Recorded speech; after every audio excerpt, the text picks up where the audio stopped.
भारत माता की। मंच पर विराजमान संसद में मेरे साथी और उत्तर प्रदेश भारतीय जनता पार्टी के अध्यक्ष, युवा नेता श्रीमान केशव प्रसाद जी मौर्य, हम सबके मार्गदर्शक भारतीय जनता पार्टी के वरिष्ठ नेता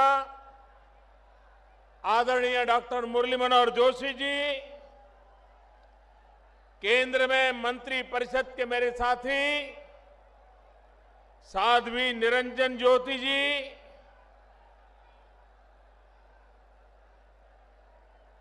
संसद में मेरे साथी श्री ओम जी, श्री देवेंद्र सिंह जी, केंद्र में मंत्री परिषद के मेरे साथी श्रीमान राजीव प्रताप रूडी जी, विधायक एवं महासचिव श्री सलील बिश्नोई जी,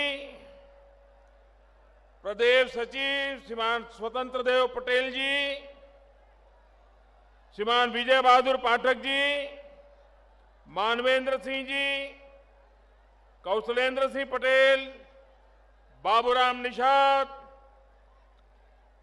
श्रीमती कृष्णा पासवान जी, प्रकाश शर्मा जी, सुरेंद्र मैथानी जी, अरुण पाठक जी, राहुल अग्निहोत्री जी, सत्यदेव पचौरी जी, श्रीमती अनीता गुप्ता जी, श्री रघुनंदन भदौरिया जी, रामशरण कटियार जी, सतीश महाना जी, श्रीमान हरद्वार दुबे जी और विशाल संख्या में पधारे हुए मेरे प्यारे भाई और बहनों,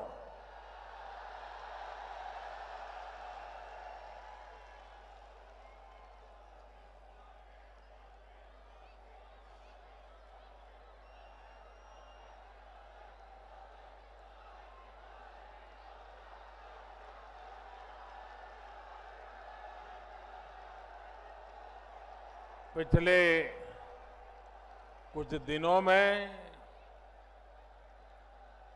मुझे उत्तर प्रदेश में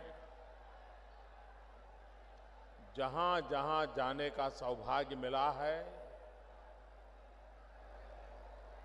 मैं देख रहा हूं उत्तर प्रदेश में परिवर्तन की लहर नहीं, परिवर्तन की आंधी चल पड़ी है, आंधी चल पड़ी। ऐसा लग रहा है कि आने वाले चुनाव में उत्तर प्रदेश का हर नागरिक परिवर्तन का संकल्प पूर्ण करने के लिए जी जान से जुट गया है। भाइयों बहनों, आपके बीच आने से पहले मुझे भारत सरकार के कार्यक्रम में शरीक होना था। यहीं पर पास में ही उस कार्यक्रम का समारोह था। अनेक प्रकार की नई योजनाएं खास करके उत्तर प्रदेश के नौजवानों के लिए, देश के नौजवान जिसके पास ऊर्जा है, ऐसे ऊर्जावान नौजवानों के हाथ में अगर हुनर आ जाए तो मेरा देश का ऊर्जावान नौजवान पूरे भारत को नई ऊर्जा दे सकता है, नई गति दे सकता है, विकास की नई उड़ान दे सकता है। और इसलिए आज यहां पर स्किल डेवलपमेंट के अनेक योजनाओं का आरंभ किया है। पूरे देश में भी अनेक कार्यक्रमों को आज लॉन्च किया गया है।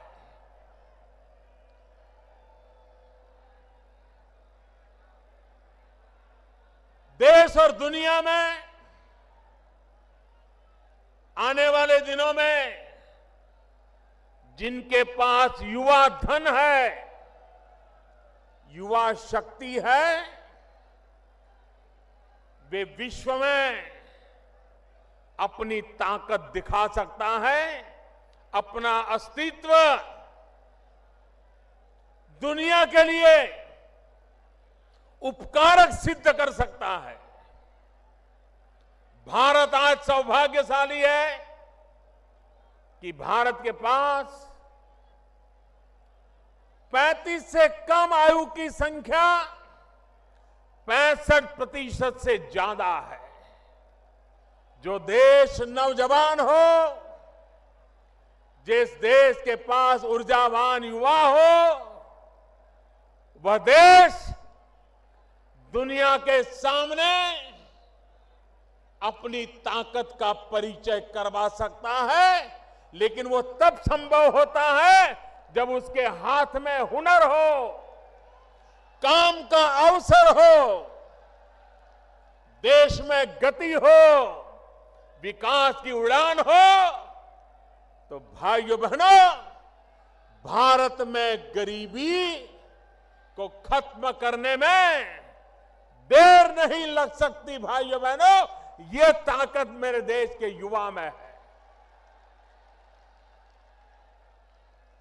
आज हमने गैस पाइपलाइन का भी लोकार्पण किया, बिजली के लिए एक सबस्टेशन का भी लोकार्पण किया। ये प्रोजेक्ट एक प्रकार से ऊर्जा के प्रोजेक्ट हैं, एनर्जी के प्रोजेक्ट हैं। ये प्रोजेक्ट भी आर्थिक बदलाव लाने में ऊर्जा का काम करते हैं। भाइयों बहनों, आपने देखा होगा ये उत्तर प्रदेश का अधिकार है, ये उत्तर प्रदेश का गौरव है कि उत्तर प्रदेश ने देश को स्थिर सरकार देने में बहुत बड़ा योगदान दिया है। 30 साल तक देश में स्थिर सरकार नहीं थी, समझौते से गाड़ी चल रही थी, निर्णय नहीं होते थे। पूरी देर एक को संभालो तो दूसरा नाराज, दूसरे को संभालो तो तीसरा नाराज। वो अपनों को संभालने में लगे, देश को संभालने के लिए उनके पास समय नहीं था, देश को संभालने के लिए उनकी प्रायोरिटी नहीं। भाइयों बहनों, आज दिल्ली में आपने ऐसी सरकार बनाई है जो सरकार गरीबों को समर्पित है। पहले दिन से हमने जो जो योजना लाए हैं, वो सारी योजनाएं इस देश के गांव, गरीब, किसान, दलित, पीड़ित, शोषित, वंचित, माताएं, बहनें, युवा, उन्हीं के जीवन में बदलाव लाने के लिए हमारी सभी योजनाएं केंद्रित है। मैं हैरान हूं,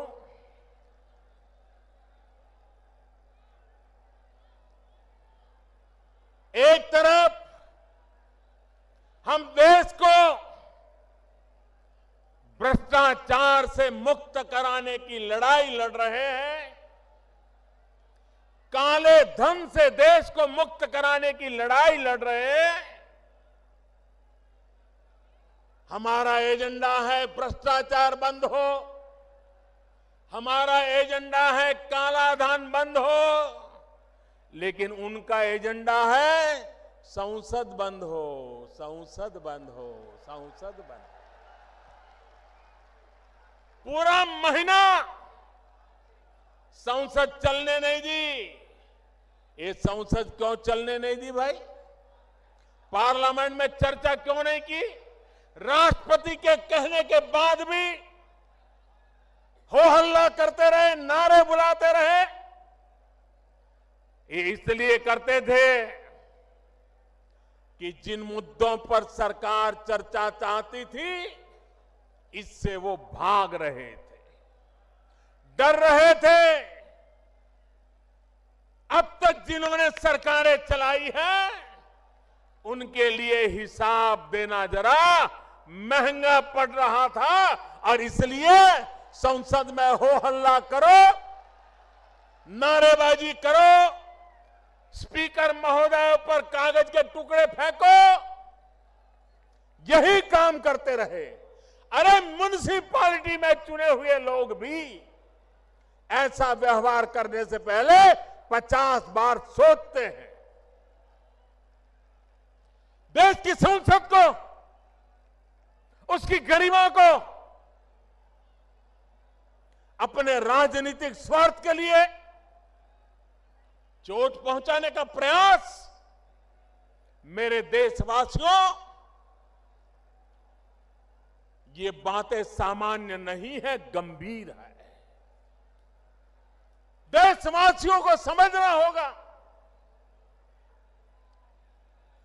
संसद पहले भी रुकती थी, संसद में पहले भी रुकावटें आती थी, लेकिन तब रुकावटें आती थी क्योंकि विरोधी दल मिलकर के बेईमानों के खिलाफ लड़ाई लड़ना चाहते थे, घोटालों को उजागर करना चाहते थे, घोटालेबाजों को सजा मिले इसकी मांग कर रहे थे और इसलिए कभी कभी संसद में व्यवधान आते थे।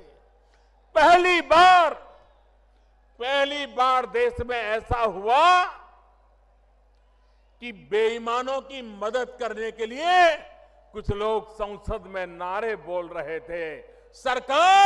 सरकार बेईमानों को ठिकाने लगाने में लगी थी, विरोधी दल बेईमानों को बचाने के लिए एकजुट हो रहे थे। देश आज दो हिस्सों में बटा हुआ है। एक तरफ मुट्ठी भर वो नेता है जो काले धन को, भ्रष्टाचार को, बेईमानी को बचाने में लगे हुए हैं और दूसरी तरफ पूरा हिंदुस्तान है जो ईमानदारी के रास्ते पर चलने के लिए कुछ भी सहने को तैयार है।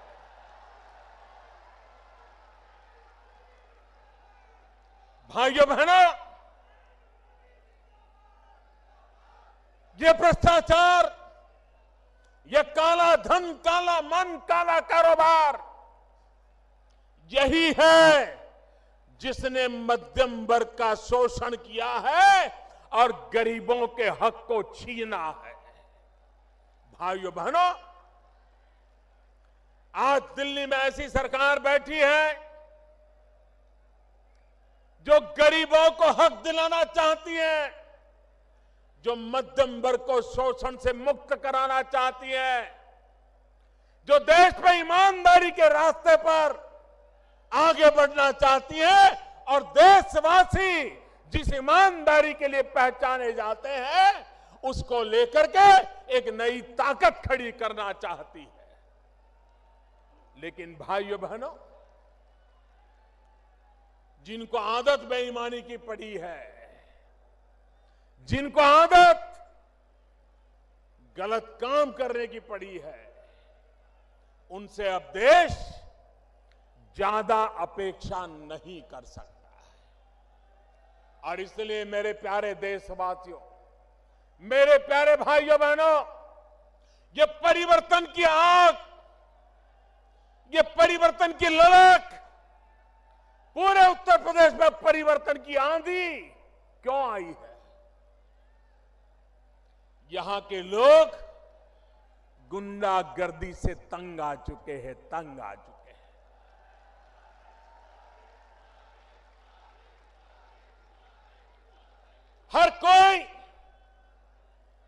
गुंडागर्दी कर रहा है, सरकार में बैठे लोग गुंडागर्दी करने वालों को सह दे रहे हैं भाइयों, तो सामान्य मानवी जाएगा कहां? उसका मकान छीन ले, उसकी जमीन छीन ले, वो जाएगा कहां? भाइयों बहनों, जब तक लखनऊ में सरकार नहीं बदलोगे, ये गुंडागिर्दी करने वाले ठिकाने नहीं लगने वाले। सामान्य मानवी को परेशान करने वाले लोग चुप बैठने वाले नहीं हैं।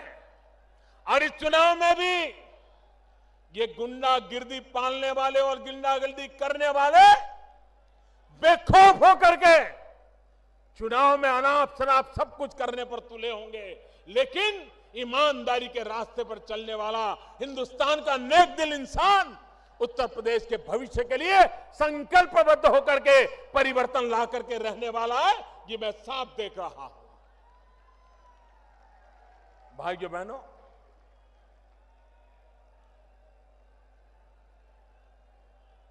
मैं आज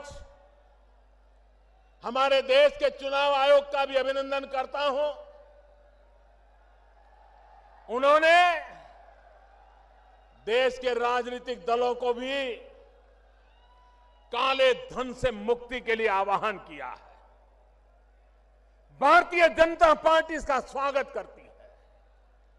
भाइयों बहनों, संसद के सत्र के पहले ऑल पार्टी मीटिंग में सभी राजनीतिक दलों के सभी वरिष्ठ नेताओं के बीच में मैंने उनके सामने आग्रह से कहा था कि देश ईमानदारी चाहता है, देश ईमानदारी के रास्ते पर आगे बढ़ना चाहता है। राजनीतिक दल, राजनेता, उनके प्रति जनता के दिल में अविश्वास भरा पड़ा है। लोकतंत्र में हम राजनेताओं की, राजनीतिक दलों की जिम्मेवारी है कि हम जनता को ईमानदारी का विश्वास दिलाएं। और मैंने कहा था कि इस बार संसद में हम खुल करके चर्चा करें, दो विषयों पर खुल करके चर्चा करें कि पॉलिटिकल पार्टियां, राजनीतिक दल, उनको चंदा कैसे मिलना चाहिए, ये चंदे का हिसाब किताब कैसे होना चाहिए, देश की जनता के सामने ये चंदे के संबंध में राजनीतिक दलों पे जो उंगलियां उठी रही है, क्या देश की जनता की इच्छा आकांक्षा के अनुकूल हम मिलकर के कोई रास्ता खोज सकते हैं कि नहीं खोज सकते? ये बात मैंने ऑल पार्टी मीटिंग में कही थी और मैंने आग्रह किया था कि सदन में इसकी चर्चा होनी चाहिए। मैंने दूसरी बात कही थी, जो हमारे देश के आदरणीय राष्ट्रपति जी ने भी अभी उसका उल्लेख किया। आदरणीय प्रणब मुखर्जी जी ने कहा कि हमारे देश में लोकसभा और विधानसभाओं के चुनाव अलग अलग होते हैं, उसके कारण देश पर बहुत बड़ा बोझ पड़ता है, काले धन के कारोबार को अवसर मिल जाता है। क्यों न देश में लोकसभा और विधानसभाओं के चुनाव साथ साथ कराने का वातावरण क्यों न बनाया जाए, व्यवस्था क्यों न खड़ी की जाए। आए दिन चुनावों के कारण गांव गांव में तनाव पैदा हो जाता है, सारी विकास की यात्रा रुक जाती है।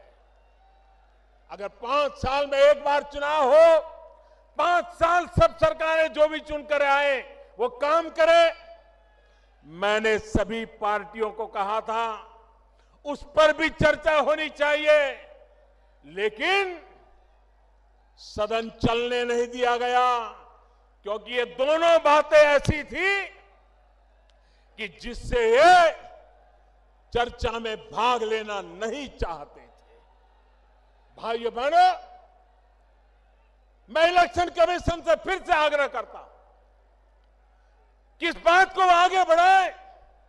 देश के राजनीतिक दलों पर दबाव पैदा करें, सबसे मिलकर के चर्चा करके करें और हमारी सरकार जो फैसला होगा, जो जनता के हित में होगा, ईमानदारी के पक्ष में होगा, उसको तुरंत लागू करने के लिए प्रतिबद्ध है, ये मैं विश्वास दिलाना चाहता हूं। भाइयों बहनों, भ्रष्टाचार और काले धन के खिलाफ लड़ाई हर प्रकार से हमें जीतनी है। भ्रष्टाचार और काले धन से देश को मुक्त कराना है। हमारे देश की बर्बादी के मूल में यही बीमारी है जिसने गरीब को गरीब रहने के लिए मजबूर किया है। और इसलिए भाइयों बहनों, आवश्यक है कि हम इस लड़ाई में एक सिपाही बनकर के देश के उज्जवल भविष्य के लिए काम करें।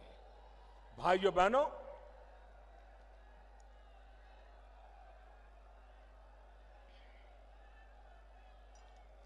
आठ नवंबर को हमने नोटबंदी का निर्णय किया। आप जानते हैं कैसे कैसे लोगों के पसीने छूट गए हैं, जिन्होंने गरीबों का लूटा है। वे आज परेशानियां झेल रहे हैं, रास्ते खोज रहे हैं। गरीबों के घर जाकर के कतार लगा के खड़े हो गए थे कि मेरे पैसे हैं, कुछ तुम रख लो, बैंक में जमा कर दो ताकि मैं बच जाऊं। भाइयों बहनों, जब 1000 की नोट थी तो 100 की नोट को कोई पूछता नहीं था। अब 1000 और 500 की चली गई तो 100 वालों की ताकत बढ़ गई, ताकत बढ़ गई। वो भी दिन थे जब बड़े बड़े लोगों की पूछ होती थी, छोटे लोगों को पूछता नहीं था। अब छोटी नोट भी पूछी जाती है, पूजी जाती है। छोटे लोग भी पूछे जाते हैं, पूजे जाते हैं। ये बदलाव आया है। भाइयों बहनों, कांग्रेस पार्टी 35 साल पहले जो कानून बनाया था पॉलिटिकल पार्टियों के हिसाब किताब के संबंध में, हमारी सरकार ने उसमें फुल स्टॉप कॉमा को भी हाथ नहीं लगाया है। और कल मैंने देखा कांग्रेस के नेता हमें बदनाम करने के लिए उछल पड़े थे। मैं जरा कांग्रेस वालों को याद कराना चाहता हूं, कांग्रेस पार्टी के लोग सीना तान करके मीडिया के सामने बोलते थे, बेशर्मी के साथ बोलते थे। जब सीताराम केसरी कांग्रेस पार्टी के कोषाध्यक्ष हुआ करते थे, परमानेंट कोषाध्यक्ष थे, और सीताराम केसरी कैसे कोषाध्यक्ष थे तो खुद कांग्रेस के लोग बोलते थे, न खाता न वही, जो केसरी कहे वो ही सही। न खाता न वही, केसरी कहे वो ही सही। ये तो उनके हिसाब किताब के तरीके थे। देश की जनता को कभी हिसाब न देना, भ्रष्टाचार पनपे तो पनप देना, खुद के फायदे में जो हो वो करते रहना। इसी का परिणाम है कि देश तबाह हो गया है। भाइयों बहनों, हम विकास की नई ऊंचाइयों पर देश को ले जाना चाहते हैं। आप मुझे बताइए, आजादी के 70 साल बाद उत्तर प्रदेश में इतनी सरकारें आके गई, इतने सारे प्रधानमंत्री बने उत्तर प्रदेश से, उसके बावजूद भी उत्तर प्रदेश में करीब 1500-1600 गांव ऐसे हैं जहां पर 21वीं सदी में भी बिजली का खंभा नहीं पहुंचा, बिजली का तार नहीं पहुंचा, बिजली का लट्टू नहीं लगा। क्यों भाई? मेरे उत्तर प्रदेश के उन 1500-1600 गांवों का क्या दोष है कि उनको 18वीं शताब्दी में जीने के लिए मजबूर किया गया? क्या कारण है? भाइयों बहनों, मैंने लाल किले पर से आह्वान किया था पिछले वर्ष और मैंने कहा था 1000 दिन में हिंदुस्तान के जो 18,000 गांव, जिसमें उत्तर प्रदेश के 1500-1600 गांव है, 1000 दिन में मैं बिजली पहुंचा दूंगा। भाइयों बहनों, आज बड़े संतोष के साथ मेरे उत्तर प्रदेश के भाइयों बहनों को मैं कहना चाहता हूं, जो 1500-1600 गांव थे उसमें अब 70-72 गांव बाकी रहे हैं। बाकी गांवों में बिजली पहुंच गई, लोगों ने बिजली घरों में लेना शुरू कर दिया। भाइयों बहनों, जो 70-72 गांव बाकी रहे हैं उसमें भी 50 गांव ऐसे हैं जहां कोई लोग ही नहीं रहते, सिर्फ कागज पर गांव का नाम बचा है। एक प्रकार से सिर्फ 20-22 गांव बाकी है जिसका काम तेजी से चल रहा है।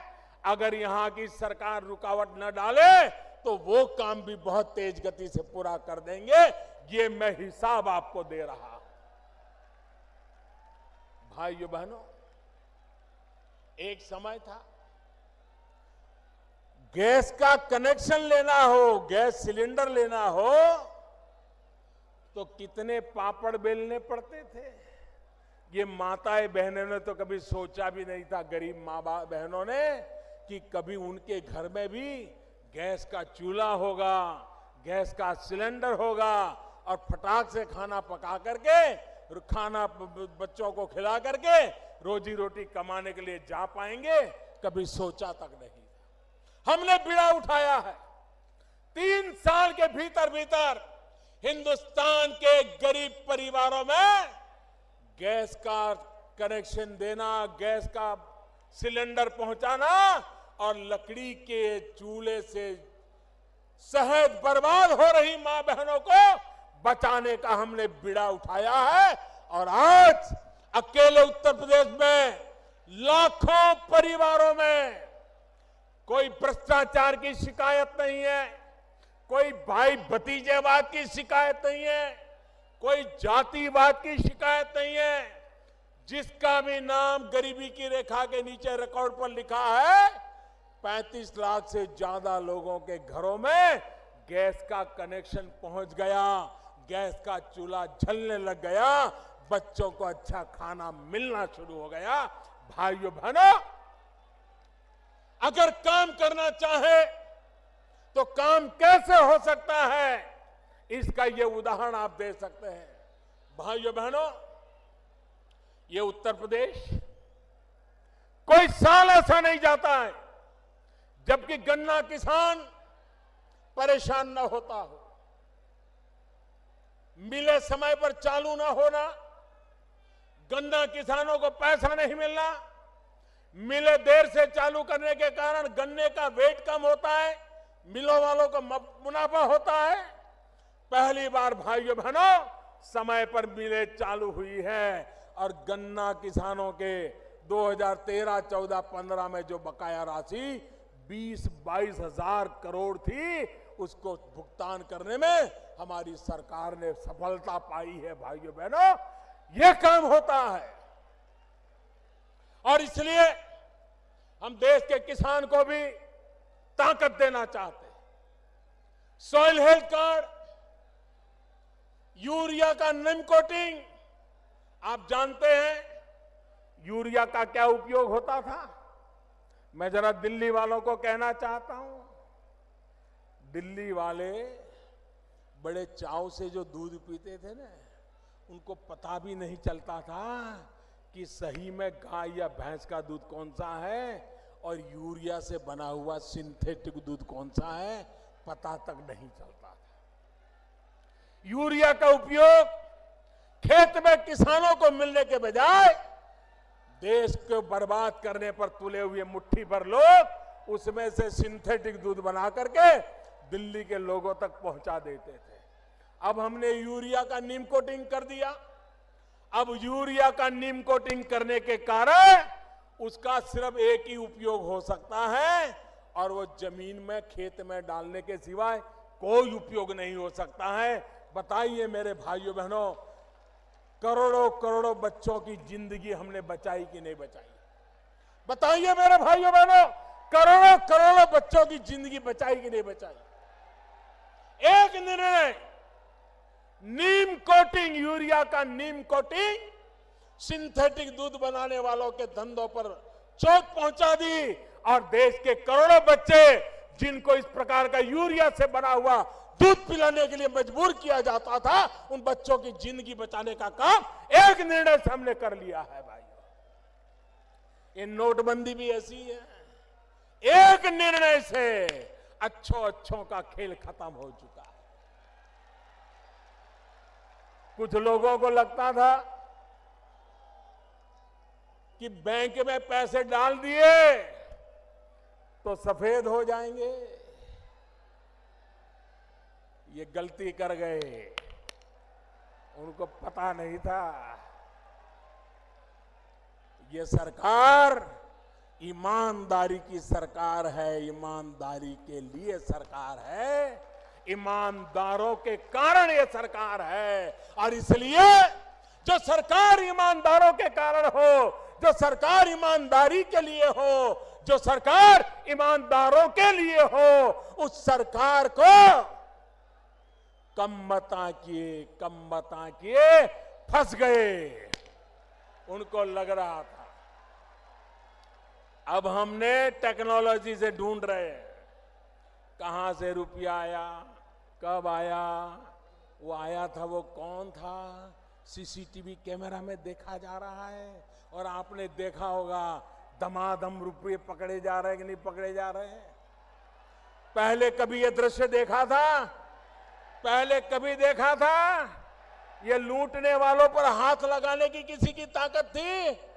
भाइयों बहनों, आज हिंदुस्तान के हर कोने में जिन्होंने देश के गरीबों के साथ खिलवाड़ किया है, उनका हिसाब मैं चुकता कर रहा हूं भाइयों। मैं जानता हूं इनकी ताकत कितनी है। जो लोग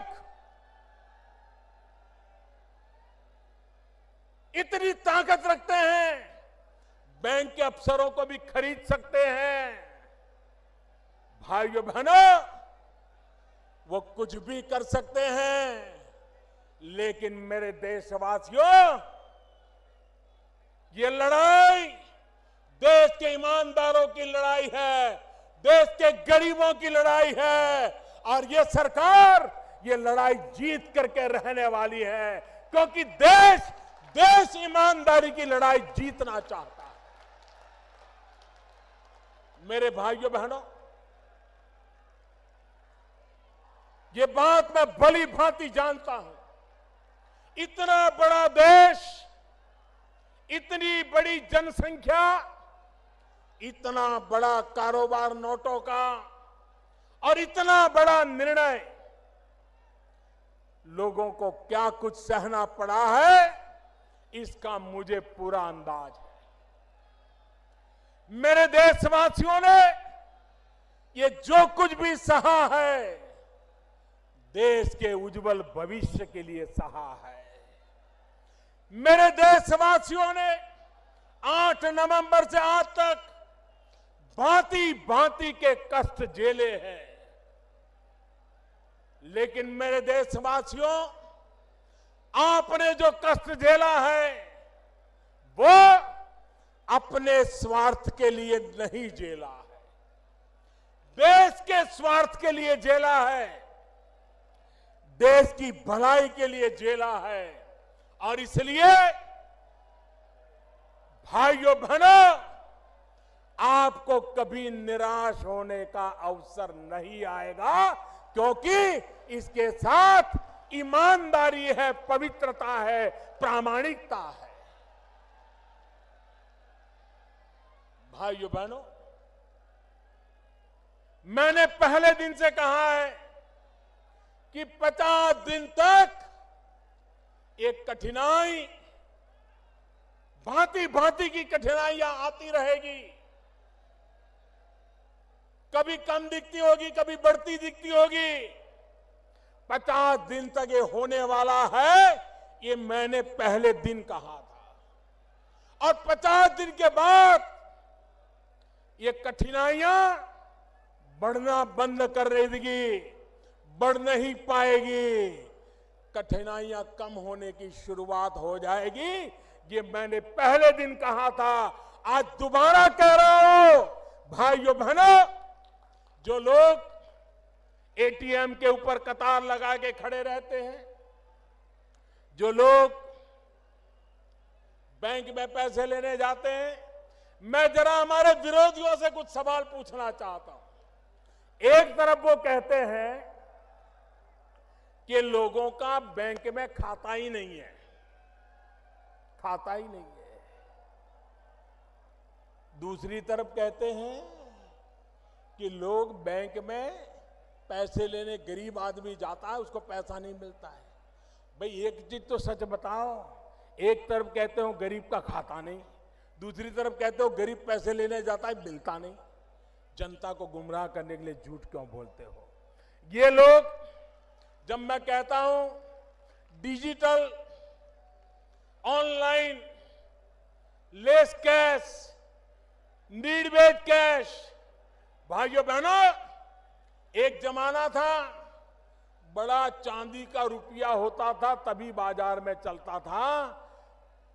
बदलते बदलते बदलते कागज की नोट तक रुपया आ गया। भाइयों बहनों, अब तो वक्त वो आया है कि हाथ लगाए बिना भी मोबाइल फोन से रुपयों का कारोबार किया जा सकता है। आपकी मोबाइल फोन ही आपकी बैंक बन जाती है। चाय पी करके मोबाइल फोन से पैसे दिए जा सकते हैं, चाय पीने वाले से मोबाइल से पैसा लिया जा सकता है, नोटों के बिना किया जा सकता है। जब मैं ये बताता हूं तो ये लोग क्या कहते हैं, करे इस देश में कहां लोगों के पास मोबाइल फोन है, इस देश में कहां ये है। यही लोग हर चुनाव में ये भाषण देते थे कि राजीव गांधी प्रधानमंत्री थे, वो हिंदुस्तान में कंप्यूटर युग लाए। राजीव गांधी प्रधानमंत्री थे, इस देश में मोबाइल फोन लाए। राजीव गांधी प्रधानमंत्री थे, इस देश के गरीबों के हाथ में उन्होंने मोबाइल फोन दे करके एम्पावरमेंट किया। यही भाषण ये लोग करते थे। लेकिन अब जब मैं कह रहा हूं कि मोबाइल फोन को बैंक बना दो, तो कहते हैं मोबाइल फोन है ही कहां, गरीब के पास मोबाइल है कहां। इतना झूठ बोलते हो आप लोग। यही लोग ढोल पीटते थे कि राजीव गांधी ने मोबाइल फोन दिया।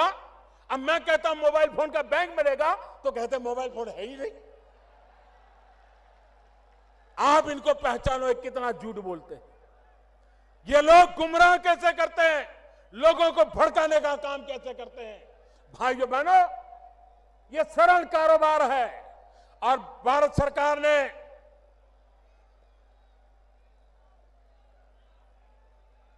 देश के गरीबों के लिए एक बहुत अच्छी योजना बनाई है। मैं ये योजना आपको बताता हूं, आप घर घर पहुंचाओगे, घर घर पहुंचाओगे, जोर से बताइए, घर घर पहुंचाओगे, हर दुकानदार को पहुंचाओगे, गांव गांव पहुंचाओगे, पक्का पहुंचाओगे। भारत सरकार ने ये ऑनलाइन पेमेंट के लिए, ई वॉलेट के लिए, डिजिटल करेंसी के लिए, मोबाइल बैंक के लिए एक बहुत बड़ी योजना बनाई है। 25 दिसंबर क्रिसमस की गिफ्ट के रूप में इसकी शुरुआत होने वाली है। और योजना ये है कि 8 नवंबर से अब तक 25 तारीख तक अगर आपने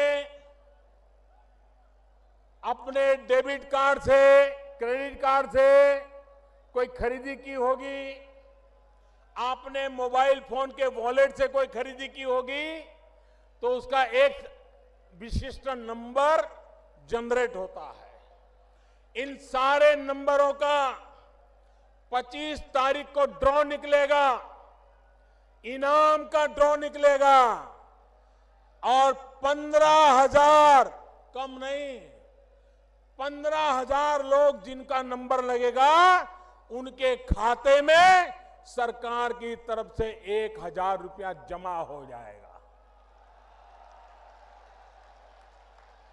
ये काम हर दिन होने वाला है, एक दिन नहीं, हर दिन होने वाला है, 100 दिन तक चलने वाला है। मतलब कि हर दिन नए 15,000 लोग, जिसको एक बार मिल जाएगा उसको दोबारा नहीं मिलेगा। हर दिन 15,000 लोगों को 1,000 रुपया उनके खाते में जाएगा। 100 दिन में 15 लाख परिवारों में 1,000 रुपया पहुंच जाएगा। दूसरा, 7 दिन के बाद 30 दिसंबर को एक बड़ा ड्रॉ होगा, जिसमें लाखों रुपया के इनाम दिए जाएंगे। और 3 महीने के बाद 14 अप्रैल डॉक्टर बाबा साहब आंबेडकर की जन्म जयंती पर एक बम्पर ड्रॉ होगा और 8 नवंबर से लेकर के 14 अप्रैल तक जिसने भी इस प्रकार से कारोबार में खरीद बिक्री की होगी उनको करोड़ों करोड़ों रुपयों का इनाम दिया जाएगा। भाई, ये तो हो गया ग्राहक के लिए, लेकिन दुकानदार के लिए भी इनाम है।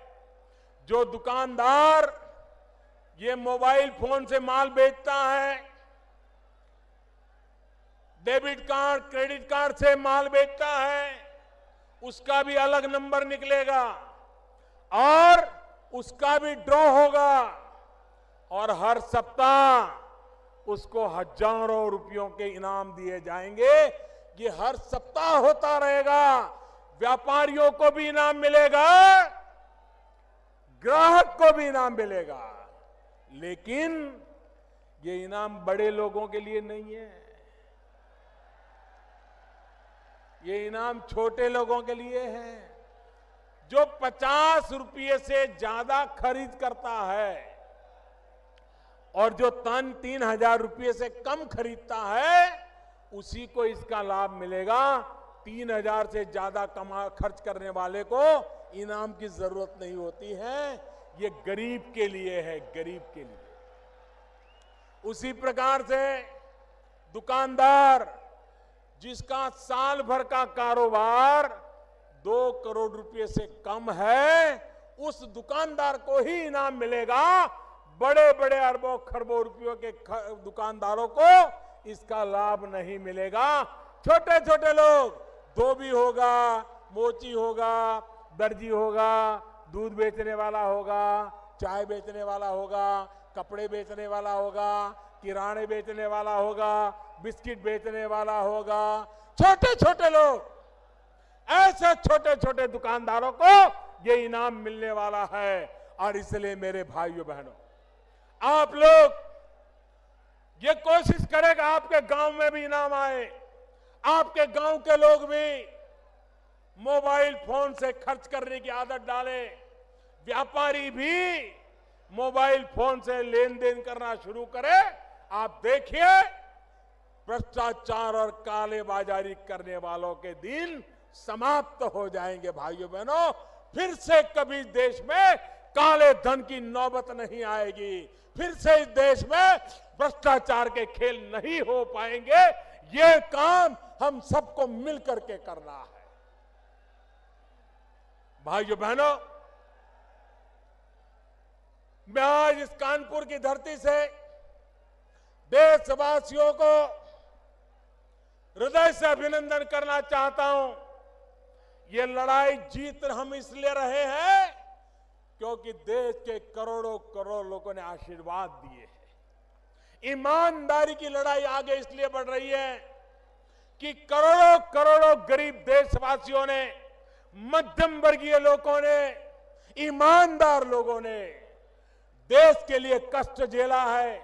घंटों तक कतार में खड़े रहे, लोगों ने आकर के उनको उकसाने की कोशिश की, राजनेताओं ने भड़काने की कोशिश की, भांति भांति की बातें चलाई गई, लेकिन कश्मीर से कन्याकुमारी, अटक से कटक, पूरा हिंदुस्तान ईमानदारी के साथ खड़ा रहा। इससे बड़ा किसी देश का सौभाग्य नहीं हो सकता। भाइयों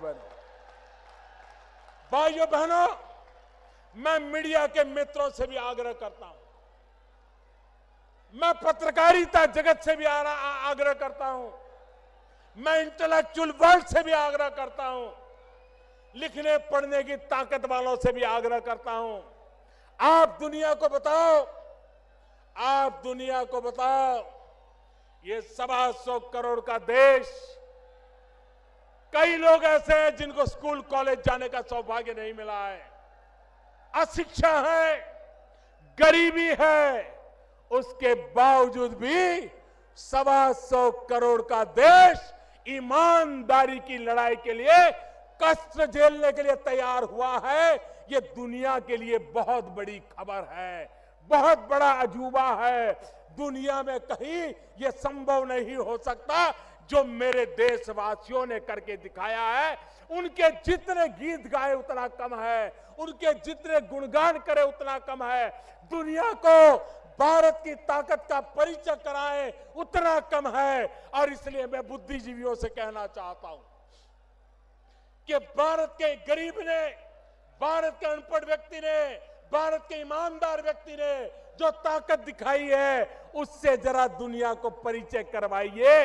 ये मेरे देश की ताकत है, इसी ताकत से देश आगे बढ़ने वाला है। भाइयों बहनों,